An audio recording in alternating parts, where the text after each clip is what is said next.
में new Karachi town Mohammad Yusuf ने कहा है कि पार्क्स और प्ले ग्राउंड की बहाली के लिए कोशा है और यकीनी तौर पर हम लोगों को सेहतमंद माहौल की फराहमी के लिए अमली तौर पर इक़दाम करते चले आ रहे हैं। Chairman new Karachi town Mohammad Yusuf ने union council number 5 sector 11L north Karachi में शेरू पार्क का दौरा किया। 11L में शेरू पार्क की तज़ीन और आराइश के काम का जब मुआयना कर रहे थे, वहीं उनका कहना था कि महलियान महल्ला खुसूसन ख़वातीन, बच्चों और बुजुर्गों को सेहतमंद माहौल फराहम करेंगे ताकि घर की दहलीज पर उनको एक खूबसूरत पार्क मिल जाए, जिससे लोड शेडिंग की सूरत में भी उनको इस पार्क में सहूलत मैसर आएगी। Chairman new Karachi town Mohammad Yusuf ने union council number 5 sector 11L north Karachi में जहां दौरा किया, वहीं इस मौके पर डायरेक्टर पार्क आफ्ताब अहमद और दीगर बल्दियाती अफसरान भी मौजूद थे। चेयरमैन न्यू कराची टाउन ने दौरे के दौरान कहा कि पार्क की तज़ीन और आराइश के काम को फौरी तौर पर मुकम्मल किया जाए ताकि लोगों को और ख़वातीन बच्चों को बेहतर माहौल फराहम किया जा सके, जो कि हमारा दावा भी था। उन्होंने कहा कि न्यू कराची टाउन की हुदूद में शाहराहों, ग्रीन बेल्ट्स और पार्कों में ब्यूटिफिकेशन के साथ पौधे भी लगाने के काम में मसरूफ अमल हैं ताकि लोगों को एक बेहतर माहौल फराहम किया जा सके। अजीज आरिफ, TV टुडे, कराची।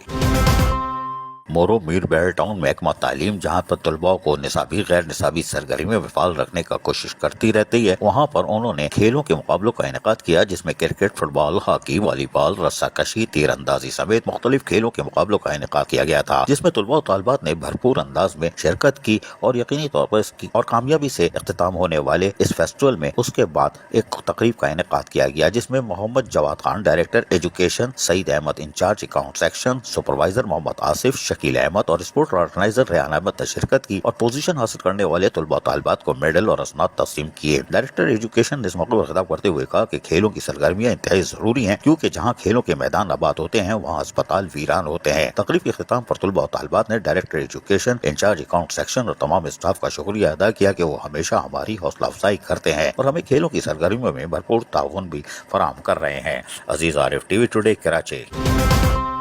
माहिर तालीम सैयद अरशद आलम गिलानी, जो कि यकीनी तौर पर महकमा तालीम की चाहे वो बल्दियाती स्कूल हो उनमें बेहतरी लाने के लिए अपना किरदार अदा करते हैं और गुलबर्ग टाउन में नुमाया तौर पर जहाँ प्रोग्राम करते आ रहे थे, यानी कि साइंस की नुमाइश का भी एहतमाम किया था, जिसमें रूसी कौंसलेट के डायरेक्टर भी आए थे, आपको याद होगा। लेकिन अब उन्होंने फलाही कामों में भी हिस्सा ले लिया है और गुलबर्ग टाउन के स्कूल, जो कि कैप्टन सरवर शहीद स्कूल है, वहाँ पर तलबा और तालिबात पानी जैसी सहूलियात से महरूम थे और यकीनी तौर पर वहाँ सैयद अरशद आलम गिलानी माहिर तालीम ने वहाँ पर भी खुद बोरिंग कराने का काम अंजाम देना शुरू कर दिया है। गुज़िश्ता 2 दिन से ये काम जारी है और पाए तकमील तक पहुँचने वाला है, जिससे कैप्टन सरवर शहीद स्कूल गुलबर्ग टाउन में पानी की फराहमी यकीनी हो जाएगी, जिससे तलबा और तालिबात, असातिज़ा कराम को भी सहूलत हासिल होगी और उससे यकीनी तौर पर यहाँ पर सरसब्जा भी किया जा सकता है ताकि स्कूल में आने वालों को एक बेहतर माहौल की फराहमी को भी यकीनी बनाया जा सके। यकीनी तौर पर सैयद अरशद आलम गिलानी का ये कदम सदका जारिया भी है। अजीज आरिफ, TV टुडे, कराची।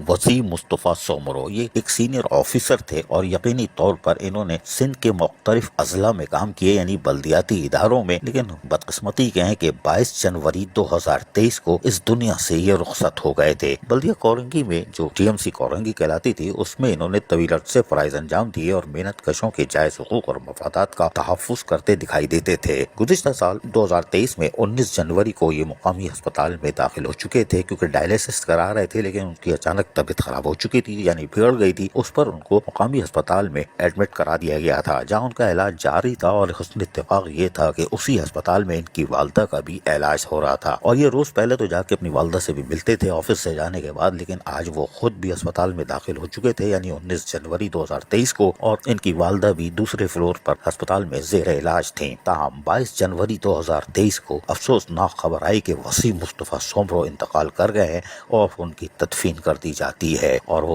लहद में पहुंच जाते हैं, यानी कब्र में मिट्टी डाल दी जाती है। वसी मुस्तफ़ा सोमरो यकीनी तौर पर एक सीनियर ऑफिसर थे और मेहनत कशों के जायज हुकूक और मफादात का हमेशा तहफ़्फ़ुज़ करते दिखाई देते थे। यही वजह थी कि यूनियन हो या कोई भी हो, मुलाजमीन हो, उनसे कम अज़ कम मुतमईन रहते थे कि जो भी मसाइल होते थे वो सुनते भी थे और सुनाते भी थे और कोशिश करते कि तनख्वाहों को बर वक्त मुकम्मल किया जा सके और इसके लिए वो अनथक मेहनत करते दिखाई देते थे। बहरहाल उनके कामों में रुकावट आती थी, लेकिन उनकी हतुल बेइम्कान कोशिश होती थी कि मेहनत कशों के जायज हकूक के तहफ़्फ़ुज़ को यकीनी बनाया जा सके और यकीनी तौर पर एक सीनियर ऑफिसर जिन्होंने बल्दिया वस्ती हो या बल्दिया केमाड़ी हो और या दीगर हो, उन इदारों में उन्होंने बेहतरीन तरीके से फ़राइज़ अंजाम दिए और वसीम मुस्तफ़ा सोमरो को काबिल कदर निगाहों से देखा जाता है। लेकिन अफसोस आज वसीम मुस्तफ़ा सोमरो की बरसी है 22 जनवरी और यकीनी तौर पर लोग उनको याद करेंगे। हालांकि लोकल गवर्नमेंट ने भी इनको एजाज दिया था कि इनकी तारीफ की थी, इनकी सलाहियतों का एतराफ़ किया था। अजीज आरिफ, टीवी टुडे कराची। आदाबर, मेरे साथ बैठे हुए चेयरमैन नार्थनसवार्ड टाउन आतिफ साहब। किसी दारू कोई मोहताज नहीं है, आपने देख लिया होगा और शायद याद इसलिए आ रहा होगा कि इन्होंने बड़ा एक नया काम कर लिया है और कराची में इस वक्त पहले नंबर टॉप पर है। जो मुलाजमीन 30-35-40 साल नौकरी करते हैं और फिर उनके बाद मारे मारे फिरते हैं, उसमें से कुछ तो खबर में जा चुके हैं, उनको पैसे नहीं मिलते। 2017, 18, 19, 20, 21, 22 और फिर 23 आए हुए 4 महीने हुए, 5 महीने हुए हैं। डीडीओ पावर 2 महीने 2.5 महीने पहले मिली है, लेकिन इन्होंने इस वक्त कराची में टॉप पे है। 2 करोड़ रुपए से जायद की अदायगी करने के बाद ये आज फारिग बैठे हुए। इनके ऊपर कोई लाइबिलिटीज़ नहीं है, बता चुका हूँ, बताने की ज़रूरत नहीं थी, लेकिन बाहर याद दहानी अच्छी रहती है और कराची में टॉप पर है। इसके बाद न्यू कराची टाउन के उनका ताल्लुक भी अलखिदमत से है। हाफिज़ नईम रहमान उनके भी कायद, इनके भी कायद। वो 1 करोड़ 70 लाख पर दूसरे नंबर पर चल रहे हैं। तीसरे नंबर पर मॉडल कॉलोनी के ज़फ़र अहमद खान है जो 1 करोड़ 51 लाख रुपए दे चुके हैं, 52 लाख रुपए वो दे चुके हैं। उसके बाद तहरीक इंसाफ के शाह फैसल के 1 करोड़ 51 लाख पर है। उसके बाद फिर आपको मंगोपीर टाउन 1 करोड़ 30 लाख है। तो टॉप पर नार्थनसवार्ड टाउन है। पैसे आ रहे हैं, जा रहे हैं, लेकिन अगर रिटायर मुलाजमीन को दे रहे हैं सर आँखों पे। और कराची की सबसे खूबसूरत तकरीब यही होती है। मेयर कराची ने पेंशनर की खिड़की बंद की हुई है, वो अजाब इनके ऊपर कब आता है नहीं आता है, ये क्या जद्दोजहद करेंगे वो भी पूछ लेंगे। लेकिन अभी फ़िलहाल में चलते हैं इनकी तरफ। यार आतिफ भाई, ये बताओ, आपके पास तो खैर करोड़ों रुपए आ रहे हैं यार, आप काम भी कर रहे हो, आपने तोहफे दिए पार्कों के, दूसरे चीज़ें, स्कूल भी आपके पास है। क्या समझते हो आप कि अभी तो चंद माह हुए हैं, कैसे आप काम कर रहे हो, ये कैसे पैसे लगा रहे हो, क्या स्कूल आपके बेहतर हो रहे हैं, वहाँ तालीमी मेयार निसाबी गैर निसाबी सरगर्मियों को आप ले जाओगे इस नहज पे कि नार्थनसवार्ड टाउन जैसा वो भी स्कूल बन जाए? बिस्मिल्लाहिर्रहमानिर्रहीम। देखें, इसके अंदर इस तरह से है कि जो पैसे हमारे पास आए थे तो हम लोगों ने एक हमें विरासत में पैसे मिले थे, फिर अपना टाउन अपने पैसे भी जनरेट कर रहा था। तो उसी वक्त ही हमने इस तरह का हिसाब किताब रखा था कि एक चीज़ इसमें यह रहे कि हमारे पास 1 महीने की एम्प्लॉयज़ की एडवांस तनख्वाह रहे ना, वो हमने पैसों को इस तरह रखेंगे, उसको हम नहीं छेड़े किसी भी हाल के अंदर, वो हम रखेंगे ताकि तनख्वाह हम पहली, दूसरी या तीसरी तारीख का जो लोगों से कमिटमेंट किया है कि उसको हम आखिर तक निभा सकें। दूसरी बात ये थी कि जो आपने कहा लोग वफात पा गए, उनकी फाइनेंशियल असिस्टेंस और चीज़ें, तो अल्लाह का शुक्र अब तक जितने भी केसेस थे वफात पाने के, उन सब लोगों को फाइनेंशियल असिस्टेंस जो पैसे थे वो हम दे चुके हैं। अब कोई भी ऐसा फ़र्द नहीं है जो नार्थनसवार्ड टाउन से बिलोंग करता हो जिसके पैसे फाइनेंशियल असिस्टेंस से रुके हुए हैं। असल बात ये थी कि देखें, जिस तरह से लोग यहाँ पर आ रहे थे और जो आपने मसाइल और मुश्किलात का बताया उनका, तो वो दिल गवारा नहीं करता था कि उनके पैसे हम रोके हैं ना, तो वो हमने उनको देने थे, तो हमने उनको वो पैसे दे दिए। अच्छा, दूसरी चीज़ ये कि हमने हर चीज़ के ऊपर अपनी प्लानिंग करके ना पैसे खर्च कर रहे हैं ताकि हर शोबे में इम्प्रूवमेंट नज़र आए, चाहे वो पार्क हो, चाहे हमारा M&D डिपार्टमेंट हो, उसकी मशीनरी हो, B&R की मशीनरी हो, सड़कें हो, लाइट्स हैं, और इस तरह स्कूल हैं। स्कूलों के अंदर जब हम लोग विजिट्स पे गए तो वहाँ पे हर स्कूल का कमोबेश हाल यही था कि जब वहाँ दाखिल हुए तो वो गटर के पानी से, सीवरेज के पानी से भरा हुआ था। वहाँ के वॉशरूम्स तबाह हाल थे, वहाँ पे जो है ना वॉशरूम में पानी भरा हुआ था, पानी पीने के लिए मुहैया नहीं था वहाँ पर, उसकी पानी की टंकियाँ टूटी हुई थी। तो उसके लिहाज से प्रायोरिटी बना के हमने 4 स्कूलों को तो इमीडिएट रिपेयर करवाया है, जिनके अंदर हमने उनकी छतों का जहाँ प्लास्टर गिरा हुआ था उसको रिपेयर करवाया। उसके बाद उनके वॉशरूम सही करवाए, उनकी गटर की लाइनें सही करवाई, वहाँ पे बच्चों को पानी पीने की सहूलियात जो नहीं थी उनको मुहैया किया, टंकियाँ हमने लगवाई हैं। फिर स्कूलों के अंदर सफाई, यानी कि बाद स्कूलों से तो 100 ट्रालियाँ कचरा निकाला गया है। उन स्कूलों के जो खेल के ग्राउंड थे वो झाड़ियों से अटे हुए थे, उन ग्राउंड्स को हमने साफ़ किया है सारा। और ये हमने मुस्तकिल ये प्रैक्टिस की है कि उसमें हमारी टाउन की अपनी मशीनरी भी और हमने फिर दूसरे इदारे की मशीनरी भी लेकर उनके ज़रिए उसको हमने पूरा साफ़ करवाया है। तो हम ये चाहते हैं कि स्कूलों का मेयार बेहतर हो और स्कूलों के अंदर अभी बाज़ जगहों पे हाल ये है कि असातिज़ा और स्टाफ की तादाद ज़्यादा है और बच्चों की तादाद कम है। हमारी ख्वाहिश ये है कि बच्चे स्कूल जो है हमारे टाउन के वो मॉडल स्कूल बने और आइंदा आने वाले सालों के अंदर वहाँ पे बहुत बड़ी तादाद में लोग एडमिशन्स करवा सकें। सरकारी स्कूलों को हमारा बेहतर बनाने का जो ऑब्जेक्टिव है वो इसलिए है कि जो माशी तंगदस्ती और जो माशी बदहाली इस वक्त आवाम महसूस कर रही है उसके अंदर हर बंदा वो प्राइवेट स्कूलों की जो है फ़ी नहीं अफोर्ड कर सकता और जो मुतवसत तबका है, middle class, lower middle class, उसके लिए बहुत मुश्किल होता जा रहा है बच्चों को पढ़ाना। तो हम चाहते हैं कि स्कूलों के सरकारी स्कूलों को भी हम उस लेवल पे लेकर आएँ कि जहाँ पे वो लोग उसको दाखिल करवा सकें और मुतमईन हो सकें कि उन स्कूलों के अंदर भी इस तरह से निसाब और तालीम दी जा रही है कि जिससे से वो प्राइवेट स्कूलों में देते ताकि उनको जो है इस तरह से फाइनेंशियल रिलीफ मिल सके। पहले तो मैं जो कह रहे हो तो सही कह रहा हूँ, लेकिन पहले ये बताऊँ, देखा कितना होशियार आदमी है भाई, जमात इस्लामी का नाजिम था ना, चेयरमैन है। पहले मैंने सवाल नहीं किया था, इन्होंने जवाब खुद दे दिया कि भाई ये भी बताओ, वो जो पहली तारीख को तनख्वाह होती है ना, ये नॉर्थ हंसबाट टाउन मॉडल टाउन की तरफ बन चुका है कि पहली तारीख को तनख्वाह दे, अगर हफ्ता इतवार ना हो तो पहली को तनख्वाह है, वरना 2 या 3 को अगर हफ्ता इतवार आ जाए, क्योंकि ये एडवांस में तनख्वाह दे रहे हैं और पहली तनख्वाह से ये इनका सिलसिला चल रहा है। ये एजाज़ भी नॉर्थ हंसबाट टाउन को हासिल है, लेकिन सियाने देना बहुत मुझ पर हाथ मार दी, बिल्ली मार दी इन्होंने, कोई बात नहीं।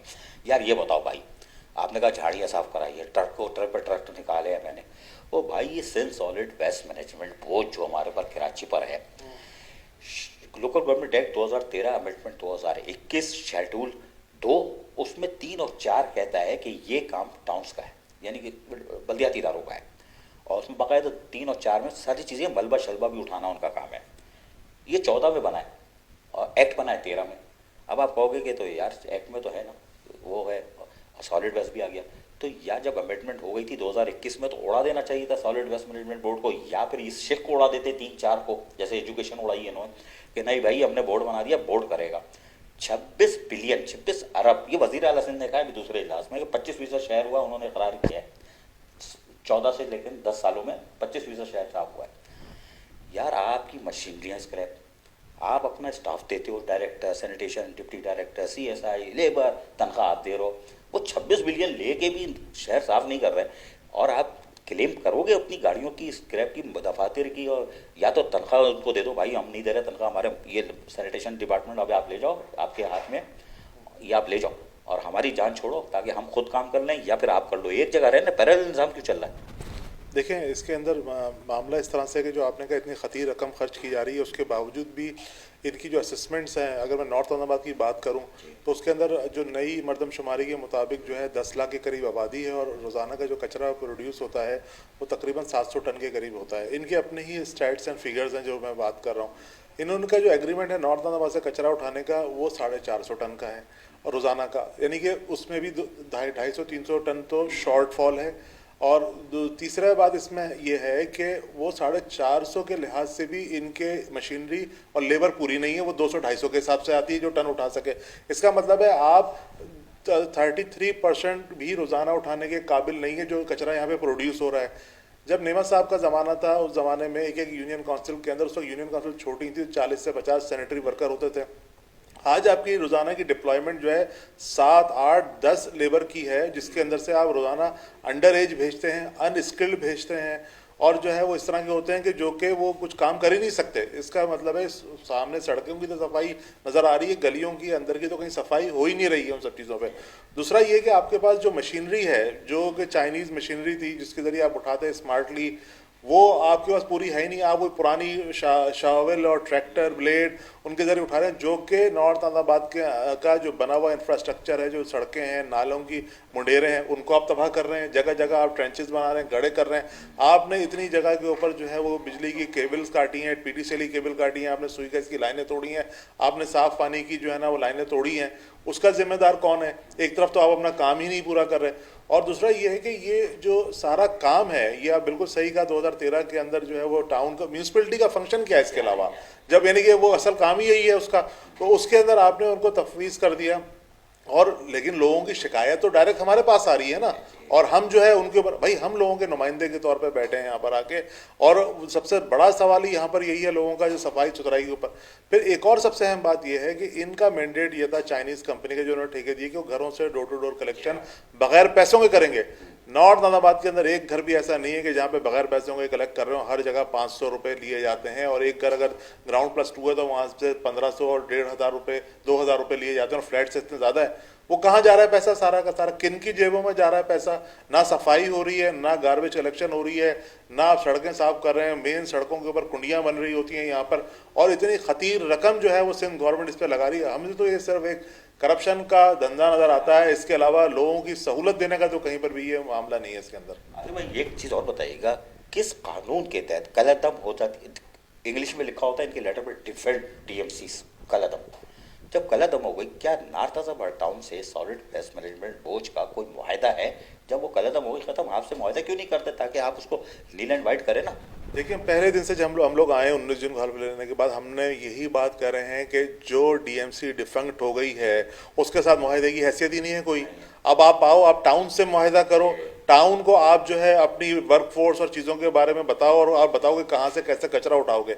अभी तक इनका जो है जो डिफंक्ट डीएमसी थी उसकी यूनियन काउंसिल के हिसाब में तो ये लोग जो है वो अपना काम चला रहे हैं। नॉर्थ नाजाबाद में जो है वो 2 यूनियन काउंसिल न्यू कराची की शामिल की गई हैं, लेकिन सॉलिड वेस्ट के सिस्टम के तहत अभी तक उनका पुराना नाम है और वो न्यू कराची से ऑपरेट हो रही हैं। 8 यूनियन काउंसिल जो है वो हमारे नॉर्थ नाजाबाद की हैं, जिसमें एक अब नाज़िमाबाद में चलेगी, वो भी यहाँ से ऑपरेट हो रही है। तो इस तरह से ये 6 महीने से ज़्यादा होने के बावजूद सॉलिड वेस्ट अपने आप को नई पोजीशन के मुताबिक अलाइन ही नहीं कर सका है, ना ही जो है अपने ये लेबर की डिप्लॉयमेंट, ना अपनी मशीनरी की डिप्लॉयमेंट बढ़ा सकें। एक फायर फाइटिंग वाला इनका बस काम है, इधर की कुंडी साफ कर दो, उधर ही कुंडी साफ कर दो, वहाँ से कंप्लेन आ गई उसको साफ कर दो, लेकिन कोई रेगुलर सिस्टम बेस्ड काम ही नहीं है इन लोगों का। साबिक वज़ीर बल्दियात नासिर हुसैन शाह ने कहा था कि जिसको आना है उस ज़माने में, जिसको आना है करारदाद के ज़रिए आ जाए, अगर नहीं पसंद है भाई दूसरी करारदाद से बाहर चला जाए, करारदाद से आप फारिग हो सकते हो, इनको कर सकते हो ताकि जान छूट जाएगी। और आप मशीनरी भी अपनी बना रहे हो, या जो इन्होंने स्क्रैप की थी, तबाह की थी, फिर आप अब तनख्वाहें भी दे रहे हो, फिर आप बता रहे हो घर घर से 500-500 रुपये भी जा रहे हैं। तो ये वज़ीर आला को पहुंचना चाहिए, आप लेटर लिखे भाई कि हमारे यहाँ से तो हज़ारों रुपये भी जाए, 26 बिलियन भी ले रहे हैं और फिर घर घर से भी उठा रहे हैं। ये तो नॉर्थ नाजाबाद टाउन का हक था ना, अगर वो लेते तो खुद कलेक्शन करते। और अगर आपको दे दिया जाए और कि आप करो 26 बिलियन, एक दफ़ा मशीनरी दे दें तमाम 25 टाउनों को, और 26 में से 12 बिलियन जो है वो एक एक टाउन को बांट दें, 25 टाउनों को। आप नहीं समझते शहर नीट एंड क्लीन हो जाएगा 1-2 महीने में? नहीं, बिल्कुल हो जाएगा। और क्या हमारे पास अभी भी जो पोस्ट हैं वो मौजूद हैं सैनिटरी वर्कर्स की, जिनके ऊपर हम रख सकते हैं। हम अपनी मशीनरी को, पुरानी मशीनरी को भी डेवलप कर सकते हैं, नई मशीनरी भी ले सकते हैं, और हम इनसे कई गुना बेहतर और बहुत अच्छे अंदाज में ग्रास रूट लेवल के ऊपर सारी गलियों को साफ सुथरा रोजाना की बेसिस पे कर सकते हैं। और ये हिस्ट्री भी रही है, पहले भी होता रहा है।